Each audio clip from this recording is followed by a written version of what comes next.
자, 오늘은 피해자 코스프레를 처하는 여자를 만났을 때 우리가 대처를 어떻게 해야 할지 제가 알려드리고자 합니다. 먼저 대처 방안에 대해서 알기 전에 여자분들이 피해자 코스프레를 왜 처잡는가에 대해서 이해하실 필요가 있어요. 먼저 주도권 싸움을 위해서인데 모든 여자가 그렇다라고 할 수 없겠지만 많은 여자분들이 연애하면서 자기가 갑에 있는 연애를 하길 원합니다. 그렇게 해야지만 자기가 연애하면서 자기한테 유리한 방향으로 끌어나갈 수 있다 라고 생각을 해서 그래요. 그런데 자기가 남자를 만나기로 한 날에 자기가 늦게 온 거지. 남자가 화가 나서 자기야 뭐 했는데 이렇게 늦어? 라고 했을 때 오빠 미안해, 다음부터 내가 늦지 않을게 라고 순수히 인정을 해버리면은 자기가 잘못한 것을 받아들이고 내가 죄인이 되었다 라는 것을 인정하는 꼴이 되는 것만 같아서 내가 이렇게 인정해버리면 남자한테 사과를 해야 되고, 이렇게 하면은 갑에 있는 내 위치가 떨어지는 것 같고, 그러면은 더 이상 자기한테 유리한 연애를 할 수 없다 라고 생각을 해서 남자한테 피해자 코스프레를 처하는 겁니다. 그리고 두 번째가 도덕적인 면책의 이유인데, 앞에 예시에서 여자가 늦게 와서 남자가 화를 내는 거죠. 애초에 따지고 보면은 100% 여자한테 잘못이 있는 것입니다. 사실 여자분도 이것이 자기 잘못이라는 것을 얼추 알고 있어요. 여자분들이라고 해서 감정적인 사고에만 의존하는 것은 절대 아닙니다. 여자가 이성적인 사고를 하지 않고 오로지 감정적인 사고로만 모든 것을 대한다 하는 것은 그 여자가 인간이 아니고 짐승에 불과하다 라는 것을 의미하거든요. 그래서 여자분도 얼추 머리로는 내가 잘못을 하였다 라는 것을 알고 있죠. 그런데 여기서 오빠 미안해, 내가 늦었지? 다음부터 그러지 않을게 라고 인정하면은 이 험악한 분위기가 만들어진 것에 대한 책임의 화살이 자기한테 돌아오기 때문에 그게 싫은 겁니다. 모든 여자분들이 그렇다라고 할 수 없지만 많은 여자분들이 자기를 나쁜 사람으로 스스로 인지하는 것을 굉장히 싫어하죠. 그래서 자기 머릿속으로 타인을 나쁜 사람 만들면서까지 자기를 청렴한 사람으로 만들어야지만 직성이 풀리거든요. 그렇기에 오빠 늦은 건 미안한데 그렇게까지 말을 서운하게 해야 돼? 라는 망언을 내뱉을 수가 있는 것이죠. 저는 여자분들이 그런 말을 내뱉을 때마다 히드라 마냥 독침을 칵퇴 내뱉고 싶어요. 그러면은 이러한 행위에 우리가 어떻게 대처를 해야 할지 알아야 되는데, 가장 최악의 대처라고 한다면은 여자한테 사과를 하는 분들입니다. 예를 들어서 오빠 내가 늦은 건 미안한데 그렇게까지 말을 꼭 해야 돼? 내가 오빠랑 어디를 갈지 알아보느라 여러 군데를 찾아보느라 늦은 건데 오빠는 그렇게 나한테 왜 늦었는지 물어보지 않고 따져야지만 직성이 풀려? 라고 했을 때 내가 강경하게 나가면은 여자를 잃을까봐, 여자가 자기를 떠나갈까봐 사과를 하시는 분들이죠. 아 지연아 미안해, 나는 그것도 모르고 너를 보자마자 화를 내버렸네. 너가 나랑 어디를 갔지 찾느라 늦은 것을 알았으면은 그렇게 화를 내지 않았을 거야. 내가 진짜 미안해, 내가 속이 좁았다 라고 사과를 하는 보빨난 분들이죠. 이렇게 사과를 해버리는 순간 여자의 정신병은 절대 나아질 기미를 보이지 않을 겁니다. 그리고 이런 남자의 사과를 받아버리면 자기가 잘못한 상황에서 남자의 일방적인 사과를 받는 순간 여자분은 자기가 불리할 때마다 남자를 대역 죄인으로 몰아가면서 미꾸라지 마냥 자기가 불리한 상황에서 잘 빠져나가겠죠. 일례로 여자분이 밤늦게 술을 처먹느라 친구들과 술자리를 갖느라 남자한테 답장을 못했던 겁니다. 그리고 다음날 남자가 지연아 어제 뭐 했는데 연락이 안 돼? 라고 했을 때 남자한테 이렇게 말을 하죠. 오빠 어제 전화까지 했더라?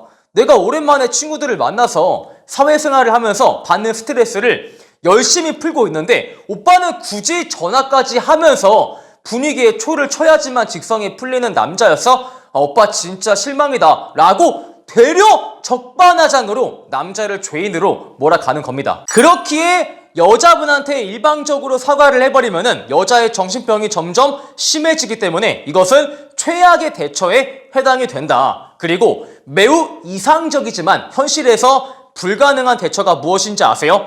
여자분들이 보통 이런 상황에서 어떻게 조언을 주냐면은 일단 미안하다 라고 말을 하고 나서 그 여자의 격양된 감정이 조금만 소강 상태에 접어들면은 여자한테 다시 한번 말을 해보래요. 지연아 아까 늦었을 때 나한테 그렇게 화를 내니까 솔직히 나도 기분이 좋지 않았어 라고 말을 하면은 여자의 감정이 조금 진정된 상태에서는 남자의 말을 잘 들어준대. 과연 그럴까요? 이런 정상적인 화법이 과연 먹힐까요? 여러분 이러한 정상적인 방법은 정상적인 여자한테만 먹히는 것입니다. 애초에 자기가 늦은 상태인데 남자를 죄인으로 몰아가시는 분들이 정상으로 보이세요? 이렇게 말을 하는 방법은 정상적인 여성과 의견 차이로 인해서 감정 다툼을 하였고 나중에 풀고자 할 때는 먹힙니다. 그런데 전제가 무엇이냐면은 정상적인 여자한테만. 마지막으로 알려드리는 이 방법이 우리가 할 수 있는 최선의 대처에 해당이 되는데 바로 여자가 감정팔이, 피해자 코스프레 할 때 우리는 정말 팩트로만 맞서는 겁니다. 오빠, 내가 늦은 건 미안한데 꼭 그렇게 말을 해야 돼? 라고 했을 때 주연아, 이런 말이 싫으면 너가 안 늦으면 돼. 따지고 보면은 너가 늦었으니까 내가 이렇게 말을 하는 거 아니야? 그리고 지금 너가 나한테 화를 낼 수 있는 입장이 아닐 텐데? 라고 팩트를 정확히 짚어주는 것이죠. 이렇게 말을 하면은 너무 잔인해. 그렇게 하다가 여성이랑 헤어질 것 같아. 라고 개소리 씨부리는 분들이 계시는데 잘 들어보세요. 모든 관계는 초장에 잡아야지만 의미가 있어요. 여러분이 관계 초반에 지연아 미안해 잘못했어 고발 하고 있다가 나중에 가서 이 관계를 바로 잡으려고 하면은 여자분이 어떻게 하는지 아세요? 오빠 처음엔 안 그랬어. 오빠가 변했어. 하면서 여러분들은 무한 루트에 빠지게 돼요. 뭐만 하면은 오빠는 변했다. 오빠 초반에 안 그랬다. 오빠가 지금 나를 대하는 태도가 예전과 같지 않다. 라는 무한 3콤보에 당하면서 여러분들은 대처를 할 수가 없게 돼요. 그렇기 때문에 정신병이 심해지기 직전에 우리가 바로 잡아줘야지만 이것이 의미가 있다 라고 할 수 있죠. 그나마 최선의 대처라고 할 수도 있는 거고요. 이렇게 했지만 여자가 더욱더 빽거린다면은 하루빨리 언덕 위에 하얀 병원에 입원을 권장하시길 바라겠습니다. 그리고 여자분들이 보통 이렇게 피해자 코스프레 할 수 있는 이유가 내가 이러한 감정팔이를 했을 때 받아주는 남자분들이 실제로 존재했기 때문에 이러한 감정팔이를 할 수 있는 것이죠. 하지만 대한민국 모든 남자가 이렇게 피해자 코스프레에 처할 때 지연아 혹시 아침에 약을 안 먹고 왔니? 라고 정색을 빨아버린다면은 자기를 방상할 기미를 보인다면은 여자가 절대 어디 가서 피해자 코스프레 안 잡습니다. 남자분들이 받아주고 이렇게 피해자 코스프레 할 때마다 자기가 유리한 고지를 선점하니까 남자한테 이것을 악용하는 것이죠. 그렇기 때문에 여러분이라도 그 여자의 정신병이 낫도록 하루빨리 팩트로만 맞서기를 바라겠습니다. 오늘 영상이 마음에 드시는 분들은 좋아요와 구독, 추가적으로 이런 피곤한 여자를 만났을 때 우리가 어떻게 대처를 해야 할지에 대해서 구체적인 방안을 알고자 하시는 분들은 우리 매력있는 남자 네이버 본카페로 가입을 해주시길 바라겠습니다. 여러분 파이팅!